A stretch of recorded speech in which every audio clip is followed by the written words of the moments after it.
Netflix की ये movie है, इसका नाम है सुपर मी। आज हम इसको एक्सप्लेन करने वाले हैं क्योंकि हमारे एक व्यूअर की रिक्वेस्ट आई है इसको एक्सप्लेन करने के लिए। ये जो लौंडा दिख रहा है ना आपको, इसके पास एक ऐसी पावर है कि सपनों से कुछ भी ला सकता है, पर जब भी वो सपने में जाता है तो उसे एक राक्षस मार देता है। इस गाने की शुरुआत सैक्यू नाम के एक लड़के से होती है जो कि बहुत ही गरीब स्क्रिप्ट राइटर है और वो अपनी लाइफ को जीने में बहुत ज्यादा स्ट्रगल कर रहा था।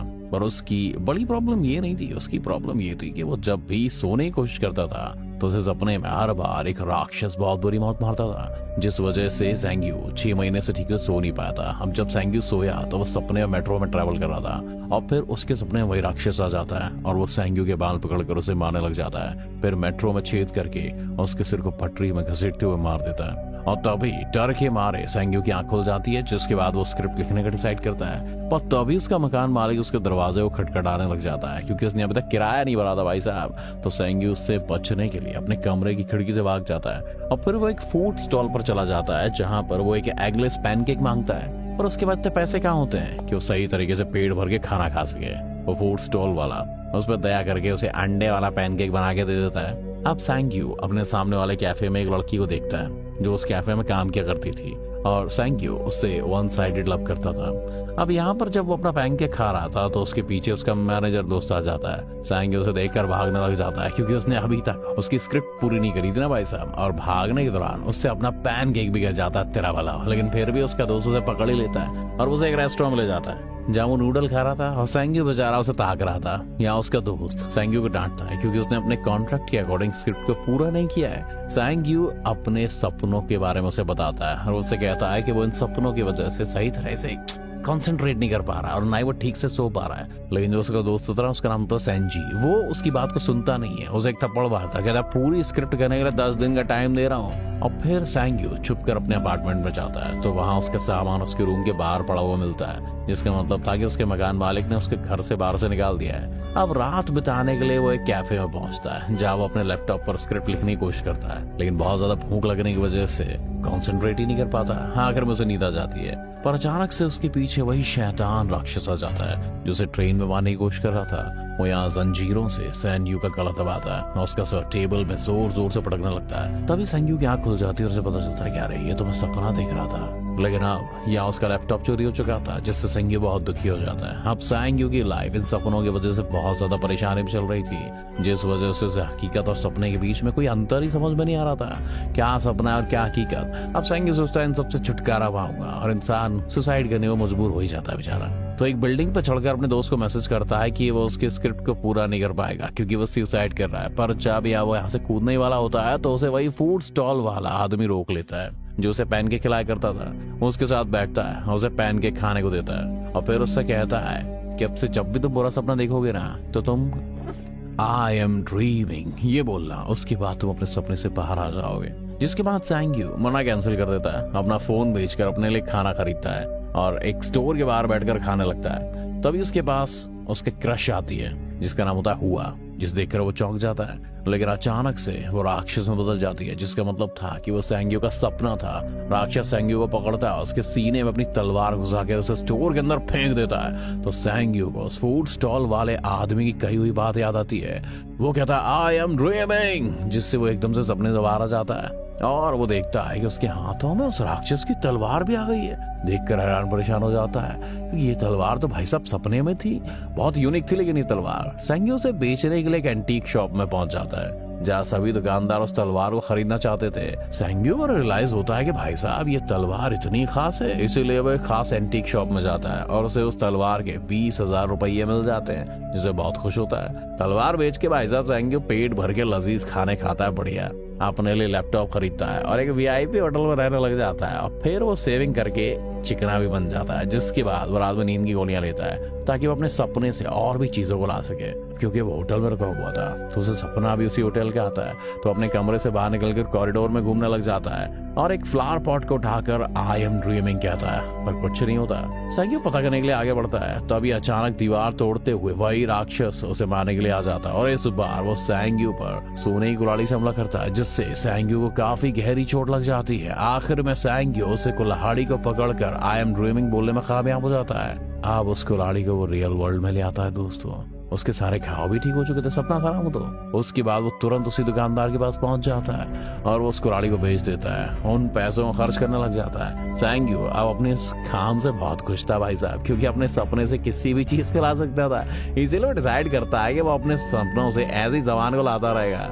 आज रात को एक प्लान बनाता है जिसमें वो सोने से पहले एक किताब में म्यूजियम की फोटोज देखता है, जिसमें बहुत सारी एंटीक चीजें रखी थी, ताकि वो म्यूजियम उसके सपनों में आ सके और वो यहाँ से चीजों को ला सके रियल वर्ल्ड में। उसके सोने के बाद उसका प्लान काम भी कर जाता है भाई साहब। सपने में उसी म्यूजियम में पहुंच जाता है जिससे कि उसने किताब में देखा था। उस म्यूजियम की सारी एंटीक चीजों को वो देखता है और सबसे महंगी चीज को रखकर राक्षस के आने का वेट करता है। लेकिन इस बार वो राक्षस सैंग्यू को मारने के लिए एक मशीन गन लाया था, जो कि सैंग्यू ने सोचा भी नहीं था। राक्षस उस पर गोली चलाने लग जाता है और सैंग्यू उससे बचने की कोशिश कर रहा था, लेकिन आखिर में राक्षस उसे मार ही डालता है, जिससे सैंग्यू की नींद खुल जाती है और वो अपने आप को होटल के रूम में जिंदा पाता है। लेकिन सैंग्यू खाली हाथ नहीं आना चाहता था, इसलिए वो जल्दी से नींद की गोलियां लेता है और वापस उसी सपने में पहुंच जाता है। इस बार वो एक लंबी छलांग मारकर दो एंटीक चीजों को उठा लेता है और आई एम ड्रीमिंग बोल के सपने से बाहर आ जाता है गुरु, जिससे वो बहुत खुश हो जाता है। अब उसे बेचने के लिए वो एक प्रोफेशनल डीलर के पास जाता है और उसे उन एंटीक चीजों के बदले में $2 मिलियन मिलते हैं। जब वो डीलर से मिलकर बाहर आता है तो उसे उसका दोस्त सेंजी मिलता है, जिससे बहुत गुस्सा होता है क्योंकि उसे लग रहा था कि सैंग्यू मर चुका है। तो सैंग्यू उसे अपने साथ एक VIP रेस्टोरेंट में ले जाता है खाना खिलाने और उसे उसके पैसे वापस देता है, जो कि उसने से स्क्रिप्ट लिखने के लिए लिए थे। लेकिन सेंजी उसका राज जानना चाहता था कि भाई साहब इतना जल्दी अमीर कैसे बन गया ये, इसलिए वो सैंग्यू को दारू पिलाता है और उसका टल्ली होने के बाद उसे उसके रूम में सुला देता है और वो सैंग्यू के वॉलेट और चेकबुक को देखने लगता है। लेकिन तभी सैंग्यू अचानक से अपने हाथ में बहुत सारी गोल्ड की चेन को लेकर नींद से जाग जाता है, जिससे सैंजी बहुत डर जाता है और अब वो सैंग्यू का राज जान चुका था। तो अब वो सैंग्यू के साथ रहना शुरू कर देता है। अगले दिन सैंग्यू को पता चलता है कि जो हुआ जिसपे उसका क्रश है वो अपना कैफे बेचने वाली है, तो वो खुद ही उसका कैफे खरीद लेता है और उससे डील करता है कि अगर प्रॉफिट हुआ तो वो लोग पैसों को बराबर बांट लेंगे, अगर लॉस हुआ तो सिर्फ उसी का लॉस होगा। जिसके बाद से सैंग्यू और हुआर भी एक दूसरे से मिलने लग जाते हैं। अब सैंग्यू वापस अपने होटल में आकर फिर से अपने सपने देखने लग जाता है। अब सैंजी उसकी बॉडी को प्रोटेक्ट करता था। सैंग्यू अपने सपने में अब बहुत एक्सट्रीम लेवल पे जा चुका था और अब उसका अपने सपनों में खुद का कंट्रोल था, इतना कि वो अब राक्षस को भी पेल देता था और सपने में मनमानी भी करता था और वहां से बहुत सारी महंगी और एंटीक चीजें लाता ही रहता है। अपने सपने से एक लाल कलर की लग्जरी कार भी ले आता है। फिर जब एक दिन क्या होता है भाई साहब, जब वो अपने कैफे में बैठा था तब उसे वही फूड स्टॉल वाला आदमी दिखाई देता है। तो सैंग्यू उस फूड स्टॉल वाले आदमी के पास एक पैसों का बैग रख देता है, क्योंकि वो उसे बहुत बार फ्री में खाना खिलाया करता था।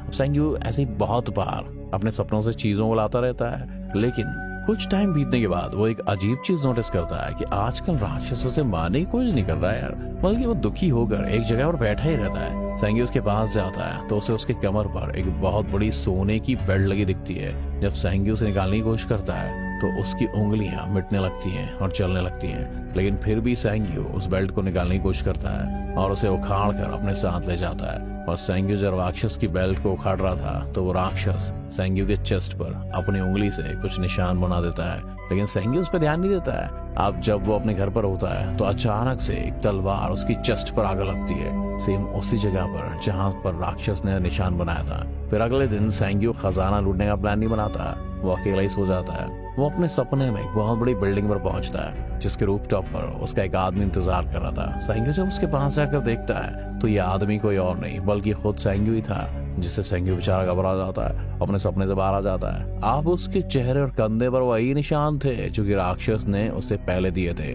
तो सैंग्यू इस बारे में बात करने के लिए उसी फूड स्टॉल वाले आदमी के पास मिलने के लिए जाता है और रास्ते में उसे कुछ गैंगस्टर्स किडनैप करके अपने साथ ले जाते हैं और यहाँ उन गैंगस्टर्स का लीडर सैंग्यू से $10 मिलियन मांगता है। तो सैंग्यू अपने दोस्त सेंजी के जरिए उन्हें पैसे दिलवा देता है, पर वो लोग पैसे लेकर उसके दोस्त को भी किडनैप कर लेते हैं। जिसके बाद सैंग्यू उनसे बचने के लिए उन सबको अपने अपार्टमेंट में ले आता है, जहां उसने बहुत सारी एंटीक और यूनिक चीजें रखी हुई थी जिन्हें वो बारी बारी से अपने सपनों से लाया था दोस्तों। लेकिन तभी हुआ सैंग्यू से मिलने से अपार्टमेंट में पहुंचती है और यहाँ वो गुंडे हुआर को भी किडनैप करके उसी जगह पर ले आते हैं। वहां पर जब उनका लीडर अपने लोगों से इन सबको निपटाने के लिए कहता है तो सैंग्यू का दोस्त सैंजी होश में आ जाता है, उन सब से लड़ने लग जाता है। सैंग्यू भी उनके साथ लड़ने लग जाता है और वो लोग उसे चाकू मार देते हैं, जिसके बाद ये लोग भागने की कोशिश करते हैं, लेकिन इसमें सैंग्यू के दोस्त को वो लोग मार देते हैं। फिर सैंग्यू और हुआर उनसे बचकर ऊपर वाले फ्लोर पर आ जाते हैं, लेकिन यहाँ पर भी वो लोग उन्हें पकड़ ही लेते हैं और वो लोग सैंग्यू को उठा उठा कर पेलते हैं, जिससे सैंग्यू बेहोश हो जाता है और वो अपने सपने में पहुंच जाता है, जहाँ वो उसे सपने में एक चमकती हुई दीवार दिखाई देती है। जब वो उस दीवार को छूता है तो उसे वही सीन दिखाई देता है जबकि वो पहली बार सपने की दुनिया से उस तलवार को लाया था, लेकिन उसमें उस दिन मर चुका था और उसे एम्बुलेंस में लेके जा रहे थे। उसके बाद सैम्यू सपने से बाहर निकलने के लिए आई एम ड्रीमिंग कहता है, पर इस बार कुछ नहीं होता, बल्कि उसके शरीर से खून निकलने लग जाता है और फिर अचानक से उसका शरीर बदलने लगता है और वो वही राक्षस में बदल जाता है जो उसे मारने के लिए आया करता था। जिसके बाद उसके हाथों में एक तलवार आती है और वो उस तलवार से उस दीवार को तोड़ने लगता है और फिर जब वो दीवार टूटती है तो उसी जगह पर पहुंच जाता है जहां पर सैंग्यू था। राक्षस उन सभी गुंडों को अपनी मशीन गन से निपटा देता है, जिसमें हुआर को भी गोली लग जाती है और वो भी मर जाती है बेचारी।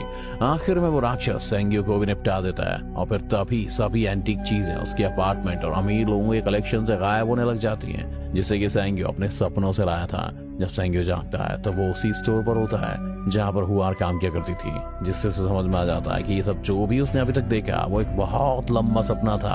तभी हुआर उसके पास आती है और उस पर दया करके उसे खाना खिलाती है। फिर वो उससे कहती है कि उसने उसकी लिखी हुई स्टोरी एक मैगजीन में पढ़ी थी जो कि उसे बहुत अच्छी लगी और वो स्टोरी बहुत अच्छे प्राइस में भी बिक सकती है और तब तक के लिए हुआर उसे अपने कैफे में काम करने के लिए एक जॉब दे देती है। जिसके बाद सैंग्यू की लाइफ धीरे धीरे स्टेबल हो जाती है और अपनी स्क्रिप्ट को भी पूरा कर लेता है, जिसे बेचकर उसे काफी अच्छे पैसे भी मिल जाते हैं। और फिर वो एक दिन उसी फूड स्टॉल वाले आदमी के पास जाता है तो उसे वो आदमी उसका पैसों का बैग वापस कर देता है। अब सैंग्यू ये सब समझ नहीं पा रहा था कि ये रियलिटी है या सपना। तो वो फूड स्टॉल वाला आदमी उसे अपने पेट पर एक घाव दिखाता है और उससे कहता है कि उसके पास भी वही शक्तियां हैं और उसने भी उसी के जैसी गलतियां की थी, लेकिन फिर वो समझ गया कि नॉर्मल जिंदगी जीने ऐसा ही करूँ।